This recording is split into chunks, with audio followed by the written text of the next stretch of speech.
It's 3:30. It's time for the Murray City RDA meeting. I'm Dale Cox. I'm the chair. As the board chair of the Redevelopment Agency of Murray City, I've determined that due to the continued rise of COVID-19 case counts, holding an in-person meeting with an anchor location presents a substantial risk to the health and safety of those in attendance. Under these circumstances, Utah State Code 52-4-207-4 allows for electronic meetings to be held without an anchor location, so long as the public has an opportunity to view the meeting and submit public comments. We're holding today's RDA meeting via video conference, and the meeting is being live streamed at www.murraycitylive.com. If you have a public comment to submit to the RDA, please do so via email at rda, all lowercase, at murray.utah.gov. With that, I welcome everybody here. We will start, I got to get the right agenda, with the approval of March 16th, 2021 RDA opening meeting minutes. Do I have any changes or additions? If not, I'll take a motion. I'll make a motion to approve. If there aren't any, I didn't hear any comments. So anyway, I'll make a motion to approve the open meeting minutes of March 16th, 2021. Do I have a second? I'll second. Okay, Brooke? Just want to, is Mr. Dominguez on today or she off? She's off, and I should excuse her. Thank you for pointing that out. Okay. First off, Ms. Turner, Aye. Mr. House, Aye. Ms. Martinez, Aye. Mr. Cox. Aye. Thank you. Second agenda item, approval of March 16th, 2021 RDA closed session meeting minutes. Have you had a chance to read those? Are there any additions or deletions? If not, I'll take a motion. I'll move we approve the March 16th closed session meeting minutes. And I'll second that. Okay, it's been moved and seconded. Brooke? Ms. Turner, Aye. Mr. House, Aye. Ms. Martinez, Aye. Mr. Cox. Aye. Okay, we'll move on to citizen comments. If you have a comment and you haven't submitted it, please send it to rda@murray.utah.gov. Melinda, We do we have any citizen comments? Yeah, we do have quite a few citizen comments today.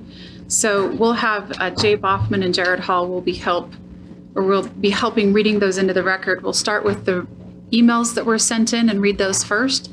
And then we do have several citizens who have registered to do verbal comments through the webinar platform. So when we're done reading in the email comments, we'll move on to those who are attending. Thank you. Through Zoom.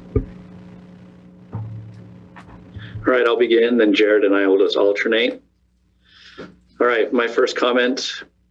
My name is Darlene Morgan, and my husband and I own a home in Murray, Utah. These are my public comments. There are quite a few indicators I am aware of that point to what specific property the city is looking to purchase. This purchase will demolish historic buildings, remove low-income housing that can't be replaced, and consequently turning more onto the streets or unstable housing and drastically change the skyline of our downtown without any public participation in the process. Thank you for giving the citizens a right to speak out. Sincerely, Darlene Morgan.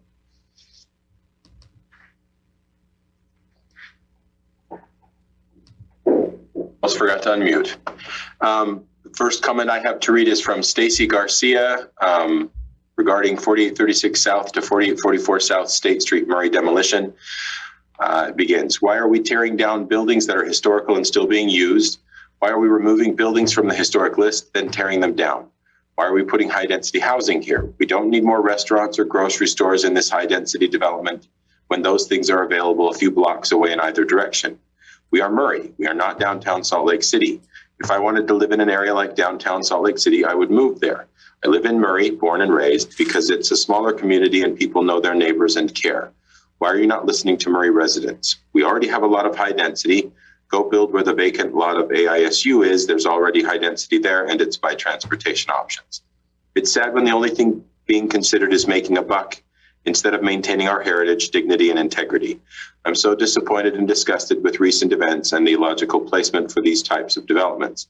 How can you go against your constituents who voted for you? You live here too. Sincerely not happy, Stacy Garcia, Murray resident, employed by Murray School District, third generation of 5 generations to live in Murray. All right, this is from Terry Townsend Butler at 4796 Atwood Boulevard, Murray, Utah. Preservation of Townsend properties in Murray. As a longtime resident of Murray and Townsend family history going back to 1900, I would like to make a few points about the Townsend properties which you propose to tear down. Both the Harker Building, Murray Merck, and the Townsend home on Poplar Street were added to the National Registry of Historical Places on 9/26/2006 as contributing buildings in the Murray downtown district. I do know that being on this registry means very little to you since you have chosen to remove the Harker Murray Merck building from the Murray registry. And I do acknowledge that that building is in very bad shape. But both of these buildings have been important in the history of Murray. The Harker building was built in 1898 by Henry Harker, whose daughter Lavinia Harker married Arthur Townsend. The Murray Merck started shortly thereafter and was one of the very first stores opened in the area. The store soon became one of the largest in the country and rivaled ZCMI downtown. The workers and their families of the Murray smelter would purchase their monthly goods from the Merck. Arthur would receive paychecks of all the employees and after settling their credit accounts, would disperse the remainder to the workers. And as with everything else, when the smelter workers were moved to Garfield, Arthur was left with a staggering debt of delinquent bills and the business deteriorated. Arthur not only ran the Merck, but he was on the city council for 2 terms and was elected Murray mayor in 1930. The Townsend home was built in 1898 by Arthur Townsend. My grandfather, Delbert Townsend, took over the business in the 1950s when Arthur retired. Deb not only ran the store, but his first love was the Murray Fire Department. He joined in 1916, but was inactive for a few years because of the war and time spent working in Midvale. But in 1929, he rejoined the department and served as a firefighter until January 1948, when he was appointed fire chief. He served with the fire department for 35 years, 14 of which were spent as chief.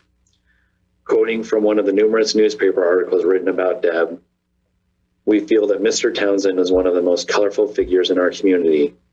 Being chief of the Murray Fire Department is a great responsibility, and Deb Townsend handles the job most efficiently. The Townsend Mercantile and Deb Townsend are a landmark in the community. We felt that to honor Deb in the who's who was paying tribute to one of Murray's leading citizens, end quote. My own father, Earl Townsend, owned a business, Mr. Deb's Clothes for Men, on State Street for over 25 years before being forced to close because of the various malls. I tell you this because of the dedication and hard work of my Townsend ancestors in the establishment of Murray. I understand the need for the removal of the Harker Murray Merck building in the grand scheme of Murray, but Murray's history should also not be erased as I see it slowly happening. I think at least the Townsend home should be moved and made useful like the Murray Manor and old church you are keeping. Maybe a replica of the Harker building, Murray Merck, could be built to recognize its importance in our history. The history of both these buildings in Murray as important as the manor and old church buildings. That's the end of the comment. This next email is from Lindsay Hector, 4422 South, 120 West in Murray, for public comment. I'm shocked that Murray City Council would consider demolishing our unique and historic downtown. In addition, it's irresponsible for any public administrator to be considering a plan that removes affordable housing when our state is experiencing a housing crisis. We need more deeply affordable housing units and to preserve the unique character of Murray. It's the end of the email. All right, this next email is titled Comment for a Meeting on 5/18. I'm writing to express that the Murray RDA has not provided transparency to the public or an opportunity for feedback regarding the purchase of property in the heart of Murray's historic downtown and plans such as potential demolition. At this time, please vote no on the decision to purchase the Harker Building in Murray Mercantile, located on 4836 and 4844 South State Street. While I'm concerned about losing many clearly viable historic structures, my primary concern is asking for the Murray RDA to be more accessible and open to the public. Not only is it your obligation to share information with citizens needed to make informed decisions, but the public engagement also enhances your effectiveness and improves the quality of decisions being made, decisions that directly impact our community in the present and our children in the future. My second concern is regarding the decisions the Murray RDA has been making to turn a beautiful historic community into an urban blight. Carl Elephant, former president of the American Institute of Architects, said, "The greenest building is the one that already exists." A report by the U.S. National Trust for Historic Preservation in 2016 found that it takes between 10 and 80 years for a new building that is 30% more efficient than an average performing existing building to overcome, through efficient operations, the negative climate change impacts related to the construction process. The report concluded that reusing an existing building and upgrading it is almost always the best choice, regardless of building type and climate. We have a responsibility to the future and to do our best to create the best opportunities for our descendants, and I do not believe we have been given the time or opportunity to do so. If we continue to demolish affordable housing in favor of high-density development, it will only continue to shape Murray into another urban blight. For example, State Street presently isn't walkable, bikeable, or green. It kills every business that isn't a strip mall or a car dealership. I'm not asking that we halt development. I'm asking for the Murray RDA to make informed decisions. For example, by soliciting independent expert opinions on the structural soundness of the existing buildings, sharing information with the public, and providing a forum for informed feedback before taking any further action. Please fulfill your obligation to share information with citizens that are needed to make informed decisions, which will enhance your effectiveness and inform the quality of decision-making being made. At this time, please vote no on the decision to purchase the Harker Building and Murray Mercantile. Thank you for your time. Amy Thomas, 205 East Vine Street. This next email is from Kathleen Stanford. Subject is comments for the May 18th RDA meeting. From the 2017 Murray General Plan. We regret much of what we've built. We regret much of what we've torn down, but we've never regretted preserving anything. Preserving historic structures, neighborhoods, and business districts provides a tangible link to the past that can tie people to a place. Goals were listed as preserve key historic landmarks, capitalize on historic resources as opportunities for investing in the unique character of Murray City from an economic development perspective, increase the awareness and education of residents and visitors regarding Murray City's history and heritage through the preservation of significant sites, structures, and areas. My question, what vision now guides development in the downtown area? This email is from Mary Ann Kirk. Rethink your process for public buy-in, not just token public input.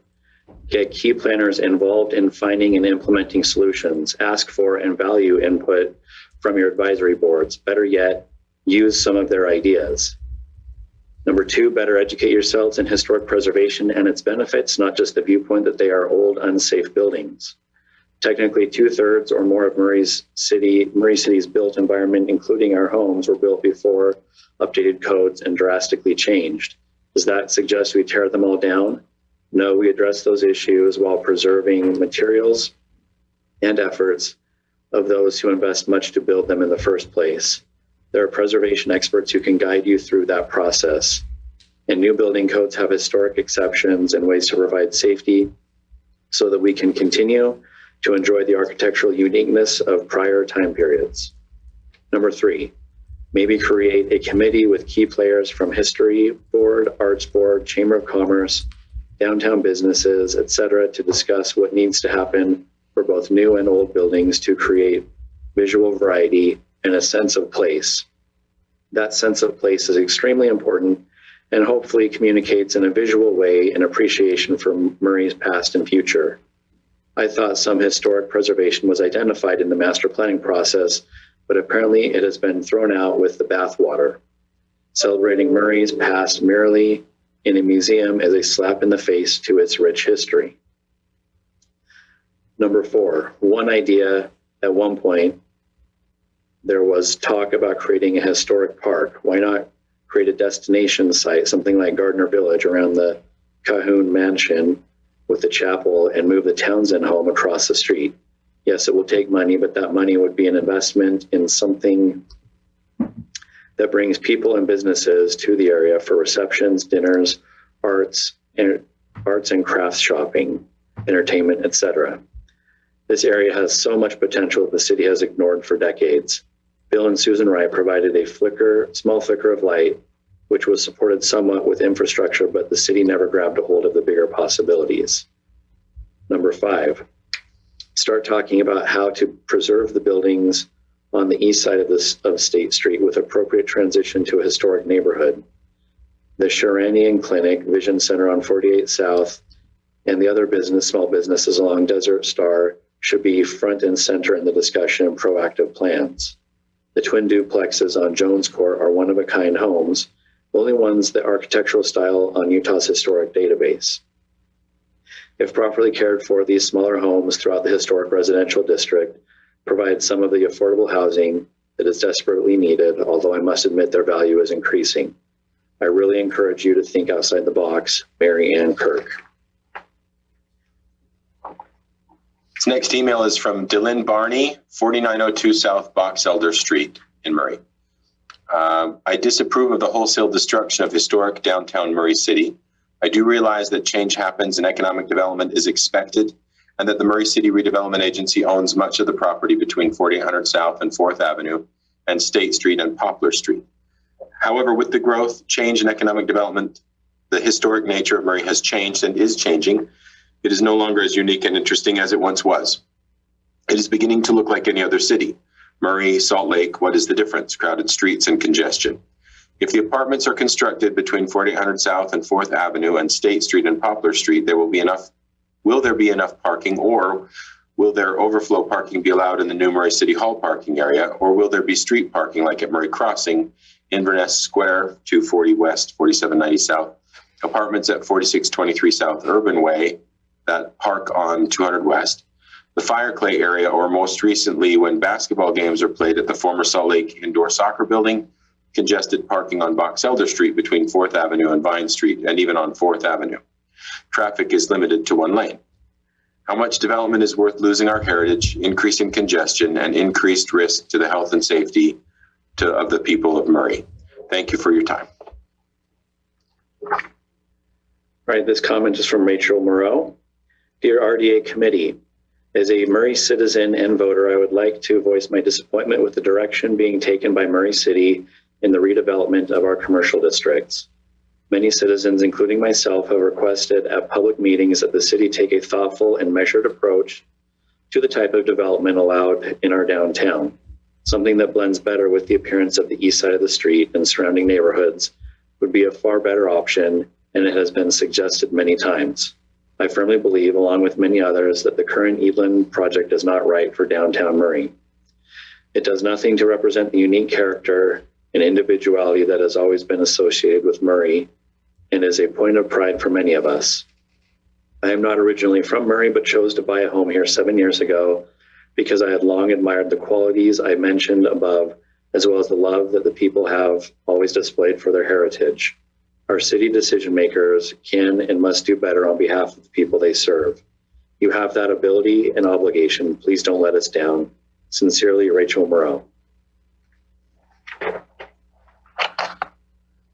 This email is from Brent Barnett. It says, Dear RDA Board, this current proposal for downtown Murray is, frankly, a complete embarrassment to the firm of Girding Edlin. Girding Edlin is a firm with lots of experience and a good reputation. Yet this proposal is a blot on Girding Edlin's otherwise good reputation. The proposal is mundane and wasteful of this crucial block in Murray's downtown. Girding Eadland, with all its experience, is worthless to Murray City if they cannot have a vision of what this block should be. Then it says, number one, we need a real downtown Murray commercial center. The owners of this property have an opportunity to create a vibrant commercial center in downtown Murray. So far, Girding Eadland has failed to produce anything with any creative energy. Their pedantic plan is primarily an apartment block. It lacks the good design to draw in people from across the city as a good city center should. This crucial block is the heart of downtown Murray. It should be designed as a gathering place with open space for public gathering. It should create interesting streetscapes with interesting pedestrian space. Number two, we don't need only high-density housing. The current design could be produced by any of many incompetent firms. This design suggests that Girding Eadland has no real expertise in city planning. They have an opportunity to create a space that could be a showcase in Utah for their genius, yet they have given us mostly high-density housing. High-density housing might be appropriate if this were just any other block of the city, but Girding Eadland has failed to see that in a downtown commercial district, unless positioned correctly, high-density housing just contributes to traffic, making the downtown less accessible to its citizens. Number three, we need a commercial center for the entire city. Girding Eadland has failed to understand that this block should draw crowds from the entire city. 40,000 cars go by this block every day. 40,000 cars. Girding Eadland has failed to see the enormous potential of this block as a commercial center for all the surrounding downtown blocks. This block should attract people to the downtown from all around the city. To do this, it needs unique public features that bring in crowds on evenings and weekdays. Number four, we need an economic nucleus for downtown. The city put out a proposal that, while well-meaning, in retrospect was quite inadequate. The city's proposal naively focused on this block as an independent block to be maximized for revenue. A good planning firm has to see beyond any weaknesses of the local perception. Any good planner should know that the project should be framed in the context of the entire downtown. Planners must be the experts who bring vision and expertise. But so far, Girding Eadland has shown themselves to be naive and incompetent in understanding the need for a holistic view. Number five, we need to understand the best use of the block. It is the job of the mayor and the job of any planner he hires to understand the best use of any city block. The horrendous mistake we made with the new city hall was not understanding the tremendous value of that property for commercial use. Girding Eadland's analysis must thus start with an evaluation of different ways for the block to serve as an economic nucleus. This nucleus should energize the entire downtown and serve as an economic driver for the entire town. So far, Girding Eadland has not shown that they have even the remotest ability to carry out this vital step. If they can't handle this, then we need to find someone who can. Number six, we need active public space. The teeny corner of public space in their design is laughable. We need a plan that includes real public space where the public can gather for outdoor events and music. There are proven ways to create active public space. If Girding Eadland has taken the time to talk to the planners of Mill Creek's new city center, had taken the time to talk to the planners of Mill Creek's new city center, they would see how good design of a commercial center can bring in public events and create a draw, bringing people downtown from all around the city. Girding Eadland has the ability to design a good public space. Look, for example, at the Capitol Hill station in Seattle, but they have produced nothing of this quality for Murray. Their reputation suggests that Girding Eadland has the ability to design good public space, but their meager proposal here shows ineptitude. With Girding Eadland's laughable design of public space, the citizens can never accept this until the design provides serious public gathering space. Number seven, we need interaction with the public. Finally, a good planning firm also needs to have the ability to interact with the public. This means presenting alternative conceptual options for consideration. This ensures that the final design has all the best features and beauty it can have. One would think an experienced planning firm would have this expertise, but Girding Eadland has so far shown no such ability. Conclusion. In conclusion, we have to ask ourselves, can this firm do justice to a central block of our city? So far, they haven't shown that they can. This proposal does not utilize the potential of this block. Remember, 40,000 cars go by this block every day. The current proposal is a stain on our city and on the otherwise good reputation of Girding Eadland. So far, Girding Eadland has not shown that they have the vision and good sense we need. If they can't handle this, then we need to find someone who can. And our citizens will have nobody to blame but Blair Camp if this block is sold to someone who does not see its potential. Brent D. Barnett, Vine Street, Murray. Right, next comment reads, Dear Sir or Madam, as a committed and concerned resident of Murray, I'm writing to register my objection to proceeding with the plans to demolish an entire city block of Murray's historic downtown, including the Harker and Murray Mercantile buildings. This is a dramatic change to Murray's identity that has not been vetted in the public. In my opinion, it will have more negative impacts than positive ones. The negative impacts include potential increase in the homeless population from loss of low-income housing, a homogenization of Murray to become indistinguishable from the rest of Wasatch Front suburbia, and a further loss of unique historic downtown look of Murray. In several ways, this action will not serve Murray's long-term interests well. There has not been adequate public information and discussion to elucidate alternative approaches that can achieve the city's development goals without eliminating Murray's irreplaceable legacy. I would appreciate acknowledgement of receipt and dissemination of these comments. Sincerely, Joseph Stanford, MD, 487 East Vine Street, Murray, Utah. And we received another comment via email while the meeting has been going on. I'll read that one now.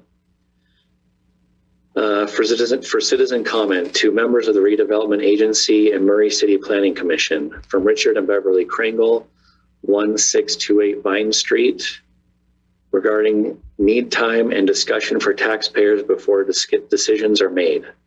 Please defer any decisions on changing the downtown area of Murray without public discussion and time for collaboration on how our tax dollars are spent. The anticipated size of this project will have both benefits and inherent problems, both of which need to be reviewed by taxpayers before contracts are awarded. The increase in population density alone will affect utilities, transportation, and other major areas in the lives of all Murray city residents, especially taxpayers. What is the highest and best use of the land if altered for Murray residents? Is the subject property included in the rezoning moratorium? What are the costs to taxpayers? What benefits will this project have on the surrounding businesses and neighbors? What problems will be created for the surrounding businesses and neighbors? What will the impact be on schools?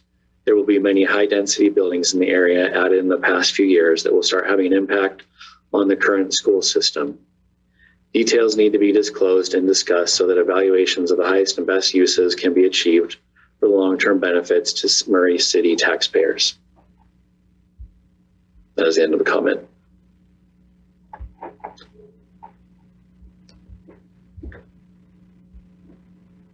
And it doesn't look like we have any more that have been submitted electronically, so we can proceed with the participation by attendees.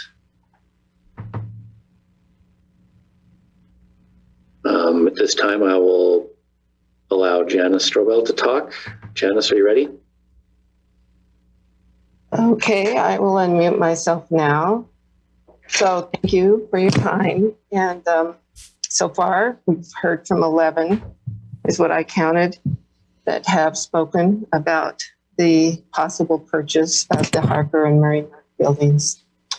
And so I asked the board to consider that all of the comments have given multiple valid reasons for their concerns with this possible purchase.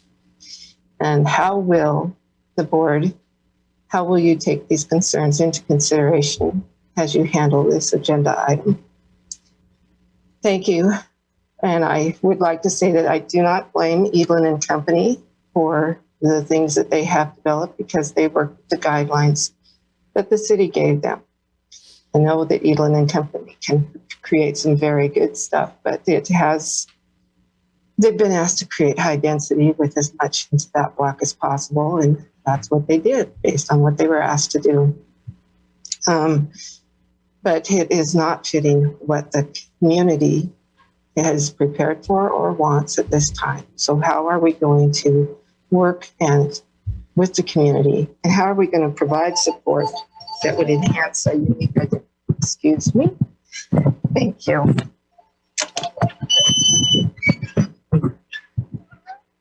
What?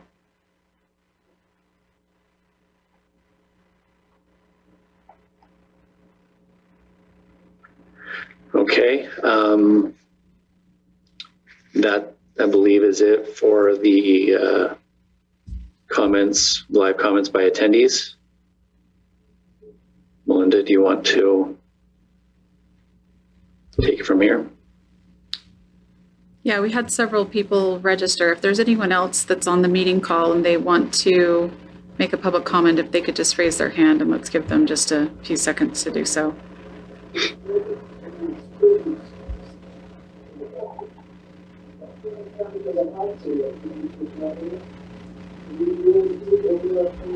Jay, did you see anybody raise their hands? No. Okay. Chair Cox, I think we're done with the public comments. Okay, thank you, and thank you for the public comments. We do listen to them, we take them under advisement, and I appreciate everybody that sent in their comments today. Next on the agenda is the presentation of the tax year 2020 fire clay TIF or disbursement payments. Jay is the presenter.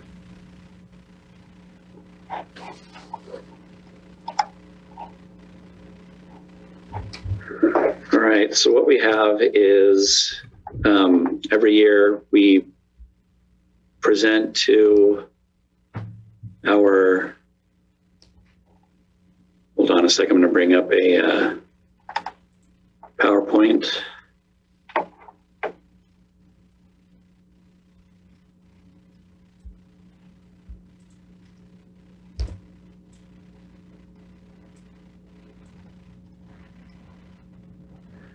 So we have here is the PowerPoint for the tax increment financing payments that the RDA makes to entities in the city that have property, that have developed property in the fire clay RDA area.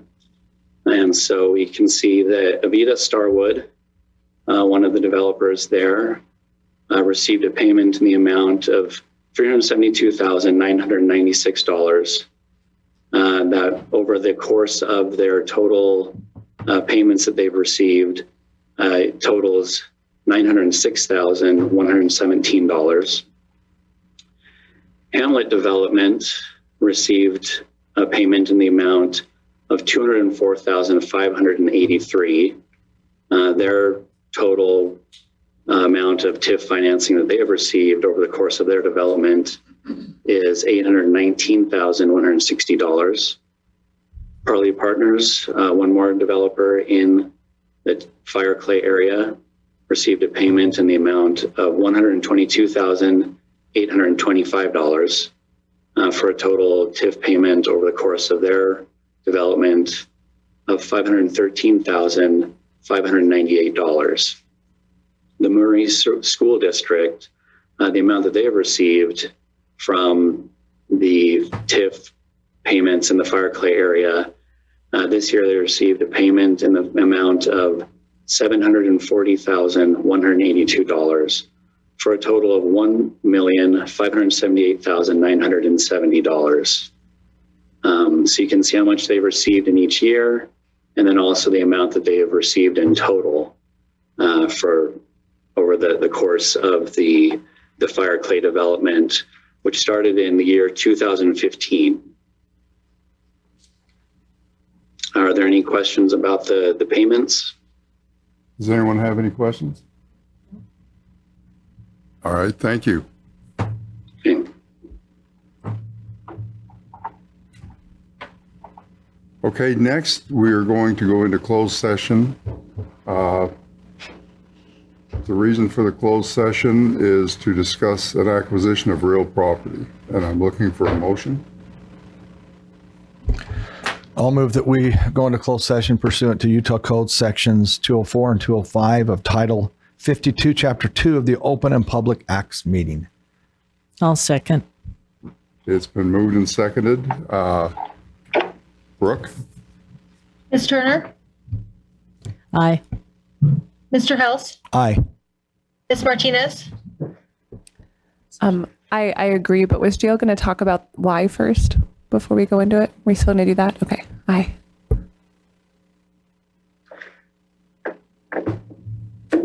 and Mr. Cox. Aye. The meeting will be held electronically over Zoom to protect the health and meeting of the participants. And thank you, Kat. Gio, will you talk a little bit about why we do this? I will. So, public bodies in the state of Utah, their meetings at least, are governed by the Open and Public Meetings Act.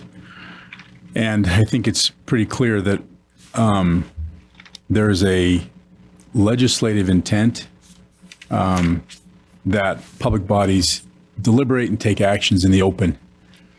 There are certain limited, narrow exceptions to being open and where you can close a meeting. And one of those is simply to discuss strategy sessions regarding acquisition of real property. And the purpose, of course, of that is that the RDA be able to, if it decides to go forward and acquire any property, do so on the best terms possible. It is not beyond comprehension to understand that if we were to disclose details of a transaction before it takes place, we may not be able to complete the transaction. We may not be able to complete it for the terms that we'll discuss in the closed meeting. There could be speculation around this area. And for those reasons, we are allowed by state law to have a closed session. Now, it's important to point out and keep in mind, this is not a free-for-all closed session. We're going in to discuss the acquisition of property. We're not going in to discuss any particular project, except insofar as an acquisition could affect a project. But as far as details of what will become of the property, we won't be getting into that. It'll simply be a strategy session to discuss going forward with the acquisition of real property. If there are any questions, I'd be happy to entertain those. So, Thank you. but thank you for the review and for clarifying. It's safe to assume that if we didn't go into closed session and discuss these in open session, speculators could intervene and drive the price up on anything we may want to do. That's correct. That's correct. Okay, thank you, Gio. We voted, Ms. Martinez, yes, Mr. Cox, yes, Ms. Turner, yes, and Mr. Hales, yes, to go into closed session. So we'll go into closed session now.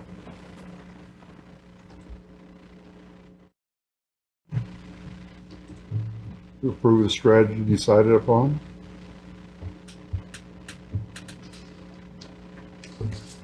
I will motion to approve the strategy decided upon. Is there a second? I'll second. Brooke? Ms. Turner, Aye. Mr. Hales, Aye. Ms. Martinez, Aye. Mr. Cox. Aye. Okay, the RDA of Murray City Board of Directors just met in a closed session to discuss the purchase of real property. We met in closed session to avoid disclosing the estimated value of property and to assure that the RDA can complete the transaction on the best possible terms. After discussion, the board approved having staff negotiate to enter into a complete the property transaction. All right, next on the agenda, project updates. Melinda. Okay, well, I will provide an update on several items.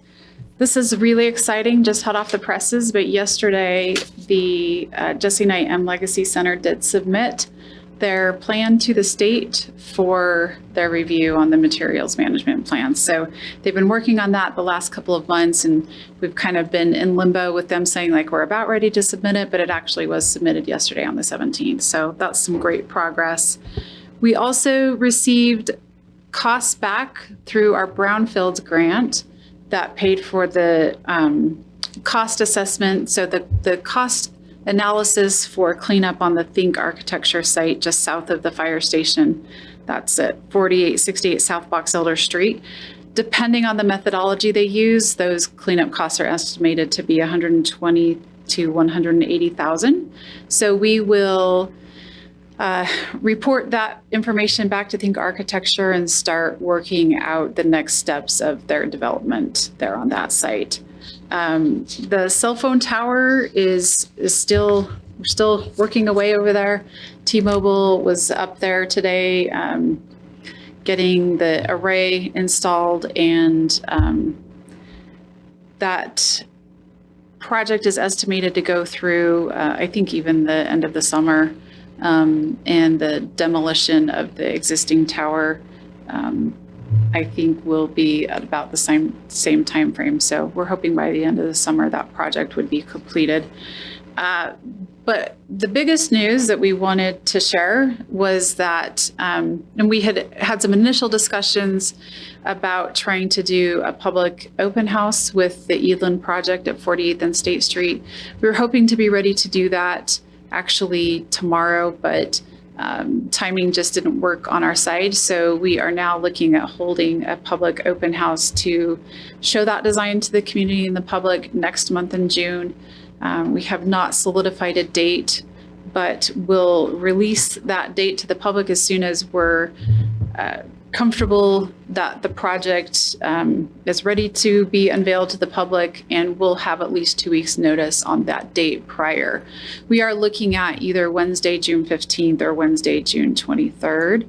Melinda, Yes. you'll take public comment at that time? Yeah. So what we envision happening, we would hold some type of an open house format, whether that's done in person or if we hold it through an electronic format.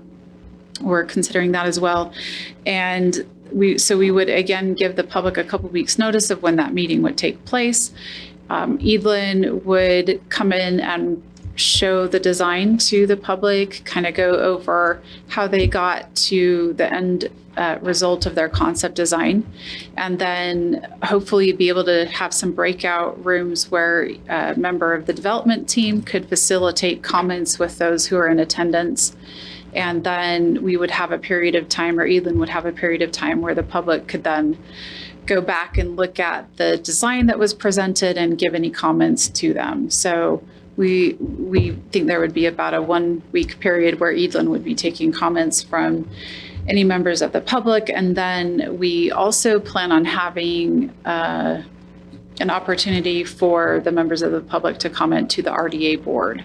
And that would come after that meeting. And so if we do move forward with having that public open house meeting in June, we would provide that opportunity with the RDA board in July and the public to comment on that. So hopefully the timing works out for June. I do think we're on target, but needed to have several things happen before we were able to proceed forward with that. So that's a really exciting step in the process, and one that we are excited about. I know the developer is excited to be reaching some of these milestones, and so we'll look to being able to get that, kind of save the date out to the public as soon as we can, and plan on that meeting in June, and then some follow-up with the RDA board at the July meeting.